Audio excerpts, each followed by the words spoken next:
Busting through our borders, bringing you what's ignored, sensationalized, misleading, or just plain false. Here's your media malfeasance for the week. Open border advocates are singing a different tune as hoity-toity neighborhoods are thrust into getting just a taste of what it's like in McAllen, Texas. On Meet the Press this week, here's how Kamala Harris responds when confronted about the border.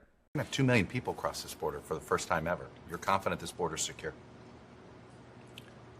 We have a secure border in that is a priority for any nation, including ours and our administration. Our border is secure. Here's how an illegal immigrant responds.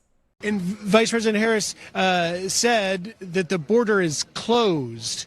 Is the border closed? Do you believe that the border is closed, or is it open? It's open, not closed. The border is open. The border is open. Do you believe that all the migrants believe that the border is open? Yeah, everybody believes that the border is open. It's open because we enter, we come in, free. He was one of many bused to Kamala Harris's home from the border.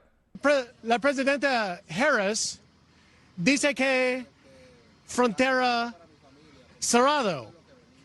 La frontera es cerrado or abierto? Abierto. Abierto. So what she's saying, Steve, I asked her if Vice President Harris says that the border is closed. She says it's open as we see these migrants coming across now. Look at my bus! Oh my God, I love it! I wonder how secure Harris feels the border is now. Meanwhile, Governor Ron DeSantis sends 2 planes of illegals to Martha's Vineyard. We are not a sanctuary state, and it's better to be able to go to a sanctuary jurisdiction. And yes, we will help facilitate that transport for you to be able to go to greener pastures. Martha's Vineyard residents react. No! Please go away! Whoops, I mean, here's the reaction.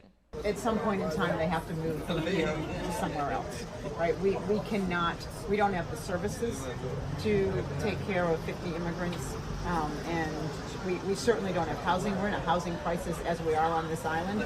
To be clear, Martha's Vineyard, full of mansions, like the 7,000 square foot mansion, available this weekend, according to the Federalist, just couldn't handle 50 illegal immigrants. The Martha's Vineyard elites deport illegal immigrants after just 24 hours. Vineyard Gazette, buses roll out as migrants head to ferry and on to Joint Base Cape Cod. Is moving them out of Martha's Vineyard human trafficking? I mean, that's what Governors DeSantis and Abbott are being accused of for moving the migrants. Why didn't we hear that accusation when Biden sent 70 secret night flights of migrants from the border to Florida, according to the Washington Examiner? Speaking of Biden, this week he decided to celebrate his Inflation Reduction Act, but he didn't pick the best timing. Big Pharma blocked Medicare from negotiating lower drug prices. All right, I do not want to be a party crasher, but we interrupt this celebration for a hard, cold dose of reality. Stocks tanking because inflation is accelerating. The CPI rose 8.3% from 1 year ago. The stream gives perspective. 8.3% of your salary is about 1/12 of it. So if you're making the same pay now as you did last year, higher prices have robbed you of a full month of your yearly pay. The New York Times has written multiple articles about the dangers of misinformation, but when it comes to tracking its own spread of misinfo, it's buried in the sports section. It ran no evidence of racism claim is found by BYU's inquiry. But as pointed out by Newsbusters, that was after the paper pushed the racism narrative. The online headline before read, "Racial slur during college volleyball game leads to fan suspension." New York Times, where sensationalism can come first, facts can come later, after the damage is done. We can also count on the New York Times to lie about its bestsellers list. I'm Glad My Mom Died by Jeanette McCurdy sold 34,686 units last week and was listed as #1 on the New York Times bestseller list. But this book, The Great Reset and the War for the World by Alex Jones, had sold thousands more, 9 times more than the number 15 book on the New York Times list. But Jones's book was excluded. When confronted about the lie, New York Times says it's just a sales pattern. As for an update on Trump's super dangerous guarded by Secret Service 24/7 documents, well, the DOJ has resisted every effort to address the threat of the documents directly and has had no problem leaking to mainstream media. While it finds the documents so sensitive a special master should not be appointed, it has no problem leaking narratives to the mainstream media. Despite best efforts, the judge has rejected the DOJ's motion for a stay, and a special master has been appointed. But tyrants get a tyrant. A majority, 53% of voters, now characterize the FBI as Joe Biden's personal Gestapo, according to a Rasmussen survey. True to that characterization, New York Times Justice Department issues 40 subpoenas in a week to people affiliated with Donald Trump's 2020 campaign in relation to January 6.